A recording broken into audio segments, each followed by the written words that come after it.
வணக்கம். இன்றைய செய்திகள். திமுக ஆட்சியில் இருந்த கமிஷன், கட்டிங், கரப்ஷன் இருந்ததாக மதிமுக பொதுச் செயலாளர் வைகோ குற்றம் சாட்டியுள்ளார். இது குறித்து நிருபர்களிடம் வைகோ கூறியதாவது: மக்கள் வெறுப்பின் உச்சத்தில் இருந்தார்கள்.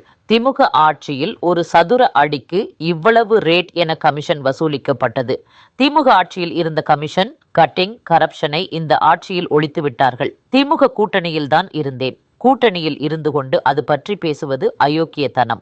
கூட்டணிக்குள் இருந்து கொண்டு கூட்டணியை அட்டாக் பண்ணி பேசுவது என்ன அரசியல் தர்மம்?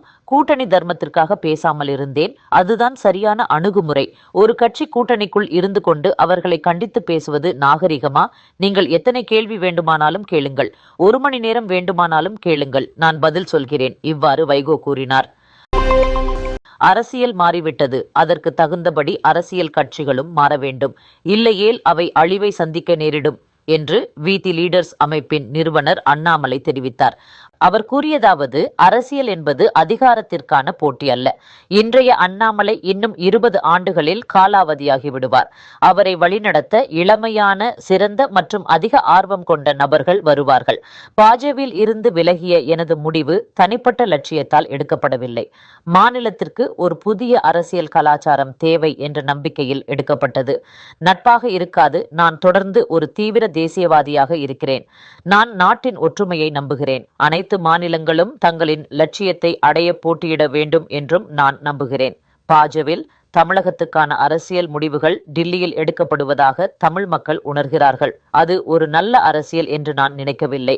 பாஜ தலைவர்களுடன் எனது உறவுகள் நாகரிகமாக தொடரும், ஆனால் நட்பாக இருக்காது. பாஜ உள்ளிட்ட தேசிய கட்சிகள் தமிழக மக்களுக்கான அரசியலை செய்வதில்லை. பாஜவில் இருந்து விலகல் ஒரு திடீர் முடிவின் அடிப்படையில் அமைந்ததல்ல. அந்த எண்ணம் கிட்டத்தட்ட 2 ஆண்டுகளாக மனதில் முளைவிட்டுக் கொண்டிருந்தது. அதிமுகவை பொறுத்தவரை மாறிவரும் அரசியல் யதார்த்தங்களுக்கு ஏற்ப கட்சி தன்னை மாற்றிக்கொள்ள தவறிவிட்டது. அரசியல் மாறிவிட்டது. அரசியல் கட்சிகளும் மாற வேண்டும். இல்லையெனில் அவை அழிந்துவிடும்.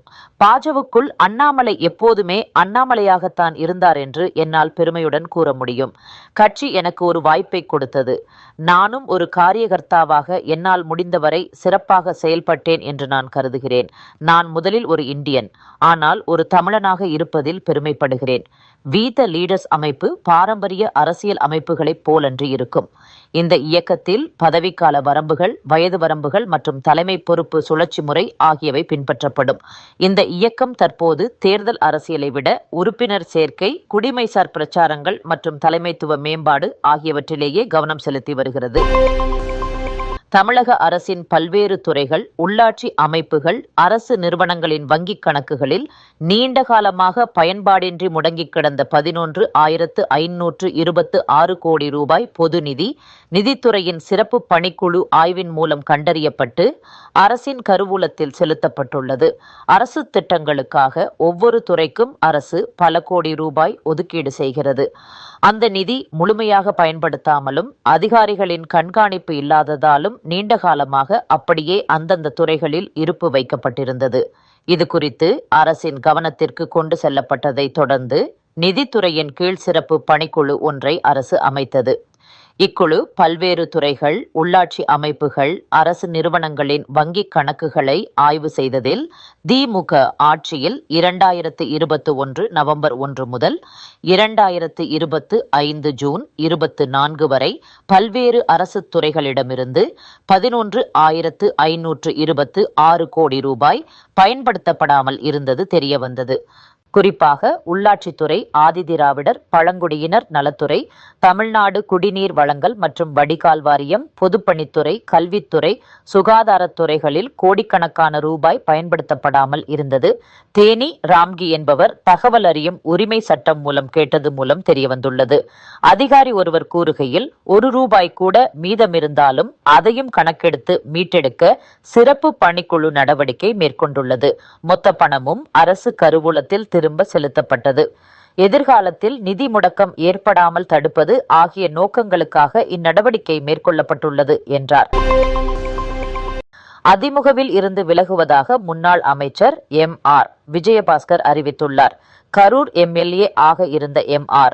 விஜயபாஸ்கர் நேற்று தனது பதவியை ராஜினாமா செய்தார். இந்நிலையில் கட்சியில் இருந்து விலகுவதாக அவர் அறிவித்துள்ளார். இது தொடர்பாக அவர் வெளியிட்ட அறிக்கையில் கூறியுள்ளதாவது: கடந்த 5 ஆண்டு கால திமுக ஆட்சியில் என் மீது 43 பொய் வழக்குகள் சுமத்தப்பட்டன. தொண்டர்கள் மற்றும் என் குடும்பத்தினர் மீது 100க்கும் மேற்பட்ட வழக்குகள் பாய்ந்தன. குடும்பத்தின் நிம்மதி போனது. கரூரில் செந்தில் பாலாஜியின் அதிகார மமதையை எதிர்த்து மீண்டும் அதிமுக கொடியை ஏற்றினேன். இத்தனை தியாகங்களுக்கும், நான் சுமந்த வேதனைகளுக்கும் இன்று பரிசாக எனது நெஞ்சில் ஈட்டி பாய்ந்துள்ளது. தீய சக்திகளுடன் கைகோர்த்து அவர்களின் தயவில் ஆட்சி கட்டிலில் அமர தலைமை முற்பட்டதைக் கண்டு என் மனம் இரத்த கண்ணீர் வடிகிறது. நமக்கு இப்படி ஒரு எண்ணம் வரலாமா? தீய சக்தி என ஜெயலலிதாவால் அடையாளம் காட்டப்பட்ட திமுகவுடன் அதிமுக எப்படி கைகோர்க்க முடியும்? EBS முன்மொழிந்த சமரச முடிவுக்குத்தான் நிர்வாகிகளும் தொண்டர்களும் எதிராக நின்றோமே தவிர அவரின் தலைமைக்கு ஒருபோதும் நாங்கள் எதிராக நின்றதில்லை. உங்களைத்தான் அதிமுகவின் பொதுச் செயலராக முன் நிறுத்தினோம். ஆனால் எங்களின் அத்தனை எதிர்ப்புகளையும் தொண்டர்களின் தார்மீக உணர்வுகளையும் துச்சமாக மதித்து நீங்கள் எடுத்த அந்த தன்னிச்சையான முடிவுதான் இன்று இயக்கத்தை அழிவிலும் வேதனையிலும் நிறுத்தியுள்ளது. இந்த நிலைப்பாட்டிற்கு பலியாக நானும் என்னுடன் பயணித்தவர்களும் தயாராக இல்லை. கட்சியில் இருந்து மீளா கண்ணீருடனும் மிகுந்த மனவேதனையுடனும் விடைபெறுகிறேன். இவ்வாறு அந்த அறிக்கையில் விஜயபாஸ்கர் கூறியுள்ளார். இத்துடன் செய்திகள் நிறைவடைகின்றன. மீண்டும் நாளை சந்திப்போம். வணக்கம்.